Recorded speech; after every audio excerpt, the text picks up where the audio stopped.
10 tahun lalu, sangat sedikit orang di luar Asia Tenggara yang benar-benar membicarakan Indonesia sebagai calon kekuatan global masa depan.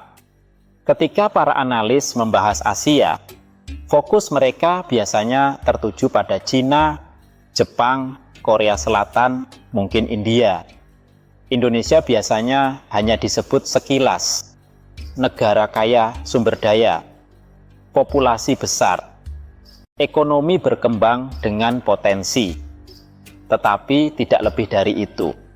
Namun hari ini, sesuatu yang cukup tidak nyaman sedang terjadi bagi banyak negara yang melihat dari luar.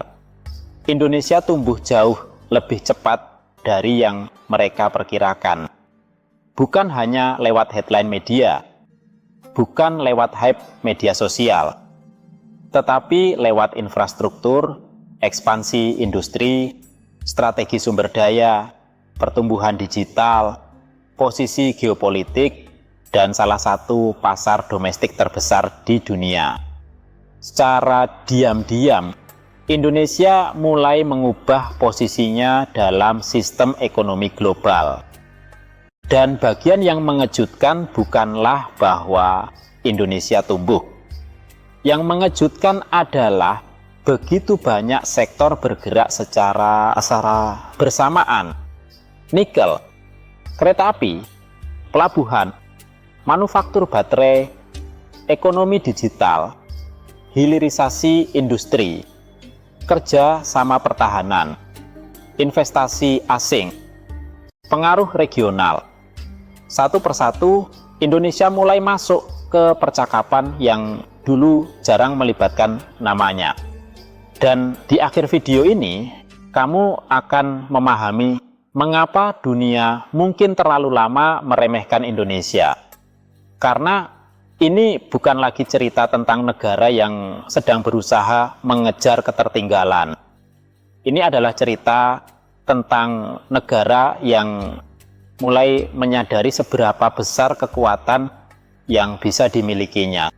Sebelum kita masuk lebih dalam ke pembahasan ini, mungkin ada yang berkata video seperti ini tidak menarik. Mereka mungkin berkata, channel kecil seperti ini bahkan tidak bisa mencapai 500 subscriber. Siapa yang peduli soal infrastruktur? Mungkin begitu, kata mereka. Tapi kita melihatnya dengan cara berbeda. Kalau kamu percaya Indonesia pantas mendapat perhatian dunia, tinggalkan komentar sekarang. Tulis Indonesia bisa atau merdeka. Dan tunjukkan kebanggaanmu terhadap apa yang sedang terjadi di negara kita. Kalau sejauh ini kamu menikmati pembahasan ini, jangan lupa like video ini dan subscribe channel ini. Ini membantu kami membawa lebih banyak pembahasan mendalam seperti ini langsung ke kamu. Dan percayalah, apa yang akan kita bahas berikutnya akan lebih menarik lagi. Sekarang kita lanjut. Assalamualaikum dan selamat datang. Sekarang mari kita mulai dari geografi. Karena geografi adalah salah satu keunggulan tersembunyi terbesar Indonesia. Indonesia berada di antara Samudra Hindia dan Samudra Pasifik. Indonesia mengendalikan beberapa jalur maritim paling penting di dunia. Wilayahnya membentang lebih dari 17.000 pulau. Dan di dekat Indonesia, melintas salah satu koridor perdagangan tersibuk di bumi. Selama puluhan tahun, banyak negara mendapatkan manfaat dari lokasi Indonesia lebih besar dibanding Indonesia sendiri. Perdagangan global bergerak melewati kawasan ini. Sumber daya keluar dari negara ini. Industri asing mengambil sebagian besar nilainya. Tetapi sekarang Indonesia mulai memosisikan ulang dirinya di dalam sistem tersebut. Dan perubahan itu semakin sulit diabaikan. Sekarang mari kita bicara tentang skala. Indonesia memiliki populasi lebih dari 280 juta orang. Itu saja sudah mengubah segalanya. Karena populasi besar menciptakan momentum ekonomi domestik yang sangat besar. Pasar konsumen menjadi lebih luas. Tenaga kerja bertambah besar. Permintaan domestik menguat. Adopsi digital meningkat cepat. Investasi infrastruktur menjadi lebih berdampak.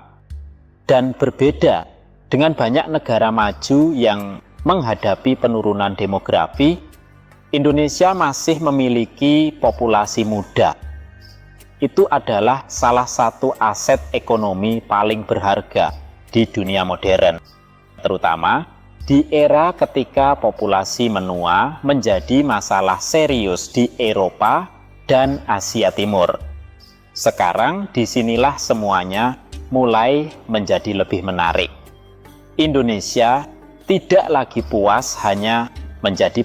Selama puluhan tahun, negara lain membeli sumber daya Indonesia dengan murah, mengolahnya di luar negeri, lalu menjual produk bernilai tinggi kembali ke pasar global. Indonesia melihat negara lain mengambil keuntungan terbesar. Tetapi sekarang strateginya berubah. Pengolahan nikel, manufaktur baterai, hilirisasi industri, pembangunan smelter, rantai pasok kendaraan listrik. Indonesia sedang mencoba naik ke posisi lebih tinggi dalam rantai nilai global. Dan tiba-tiba dunia mulai memperhatikan. Mengapa? Karena Indonesia menguasai sebagian cadangan nikel paling penting di dunia. Dan nikel sangat penting untuk baterai kendaraan listrik. Ini memberi Indonesia leverage yang nyata. Daripada terus mengekspor bahan mentah tanpa akhir, Indonesia mulai mendorong industri untuk berinvestasi di dalam negeri. Dan strategi itu berhasil. Perusahaan internasional besar mulai masuk ke Indonesia. Miliaran dolar mulai mengalir ke proyek industri. Pabrik berkembang. Kapasitas pengolahan meningkat. Dan Indonesia berubah dari sekadar pemasok menjadi pemain industri strategis. Sekarang mari kita berhenti sejenak. Karena banyak orang masih belum memahami betapa pentingnya hal ini. Negara menjadi kuat ketika mereka mengendalikan bagian strategis dari industri masa depan. Minyak melakukan itu untuk Timur Tengah. Semikonduktor melakukan itu untuk Taiwan. Manufaktur maju melakukan itu untuk Korea Selatan. Dan sekarang Indonesia sedang memosisikan dirinya di salah satu transisi industri paling penting abad ini, transisi energi. Itu saja sudah mengubah cara investor memandang Indonesia. Sekarang mari kita masuk ke infrastruktur, karena ini adalah area lain di mana Indonesia mengejutkan banyak orang luar. Selama bertahun-tahun, para kritikus mengatakan geografi Indonesia membuat pembangunan terlalu sulit, terlalu banyak pulau, kompleksitas logistik terlalu besar, terlalu mahal, terlalu terfragmentasi. Tetapi daripada menerima keterbatasan itu, Indonesia mulai membangun secara agresif. Jalan tol baru, bandara, pelabuhan, sistem kereta api, koridor industri, transportasi perkotaan, dan yang paling penting, proyek-proyek itu terhubung dengan strategi ekonomi yang lebih besar. Ini sangat penting. Infrastruktur menjadi kuat ketika mendukung pertumbuhan industri, efisiensi logistik, dan produktivitas jangka panjang. Dan Indonesia semakin memahami hal itu. Sekarang mari kita bicara tentang kereta cepat Jakarta-Bandung. Terlepas dari perdebatan politik, simbolismenya sangat besar secara global. Karena proyek itu mengirim sinyal penting. Indonesia tidak lagi berpikir kecil. Indonesia bersedia masuk ke proyek yang sebelumnya hanya diasosiasikan dengan negara maju. Dan ketika sebuah negara mulai berpikir dalam skala besar, persepsi internasional berubah sangat cepat. Sekarang ada alasan besar lain mengapa Indonesia naik lebih cepat dari yang diperkirakan. Posisi netral. Dalam lingkungan geopolitik saat ini, banyak negara terjebak di antara kekuatan besar dunia.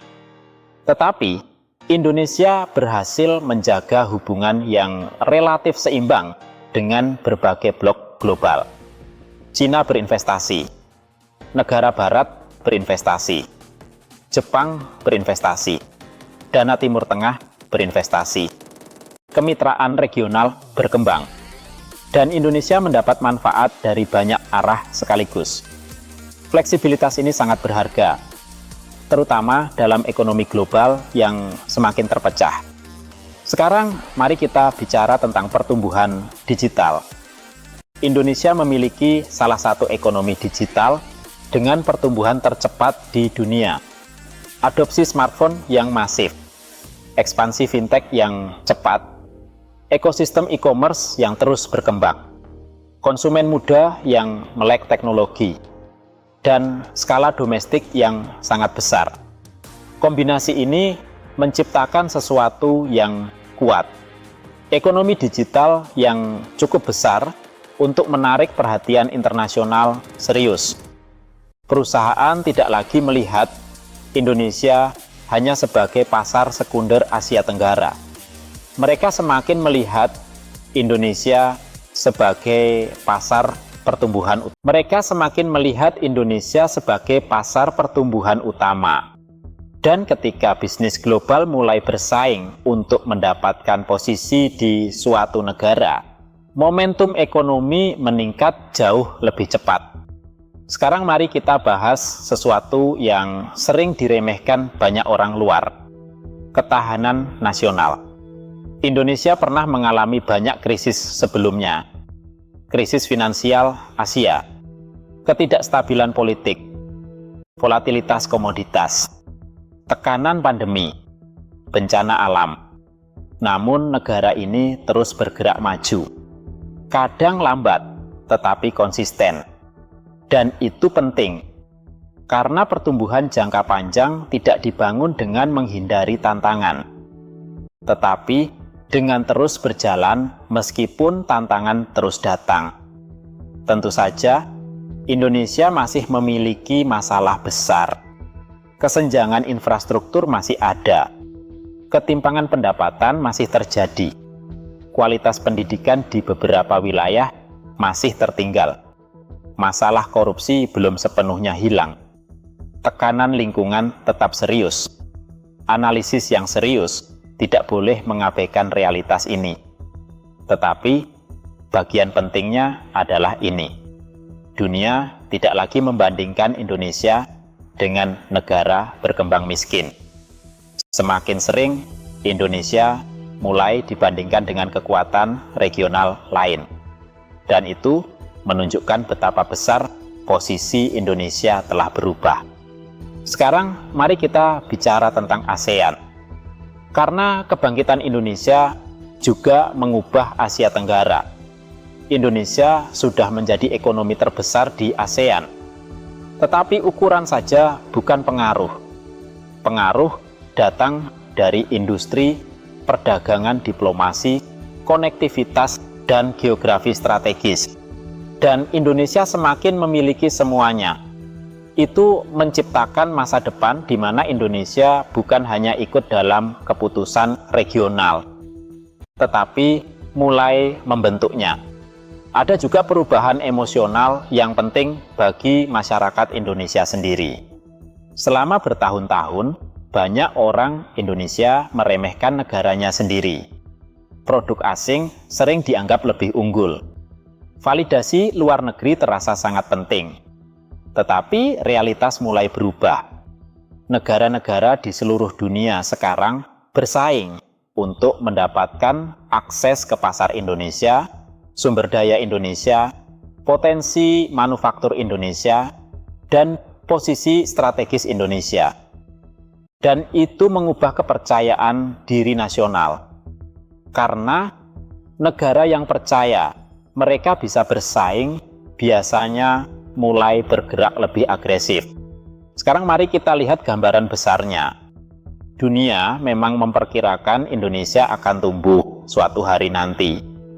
Tetapi banyak yang tidak memperkirakan kecepatannya. Mereka tidak memperkirakan ekspansi infrastruktur sebesar ini. Mereka tidak memperkirakan Indonesia menjadi bagian penting rantai pasok kendaraan listrik global. Mereka tidak memperkirakan pertumbuhan digital secepat ini. Dan mereka tidak memperkirakan Indonesia mulai menarik modal global dari begitu banyak arah sekaligus. Tetapi itu terjadi. Awalnya diam-diam. Lalu tiba-tiba dunia mulai menyadarinya secara bersamaan. Tentu saja, cerita ini belum selesai.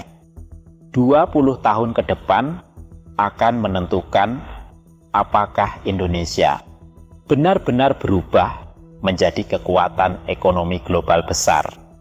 Eksekusi tetap penting, tata kelola tetap penting, pendidikan dan inovasi tetap penting. Tetapi ada satu hal mendasar yang sudah berubah. Percakapannya, Indonesia tidak lagi dibahas hanya sebagai negara dengan potensi. Semakin sering Indonesia dibahas sebagai negara yang sedang bergerak menuju kepentingan strategis global. Dan ketika dunia mulai melihat sebuah negara secara berbeda, peluang berkembang sangat cepat. Lain kali seseorang meremehkan Indonesia, ingat ini. Sangat sedikit negara yang memiliki kombinasi geografi, sumber daya, populasi besar, ambisi industri, dan posisi strategis seperti Indonesia. Dan itulah mengapa banyak orang tidak menyangka Indonesia akan bangkit secepat ini. Karena ketika dunia baru mulai memperhatikan, Indonesia sebenarnya sudah lama membangun masa depan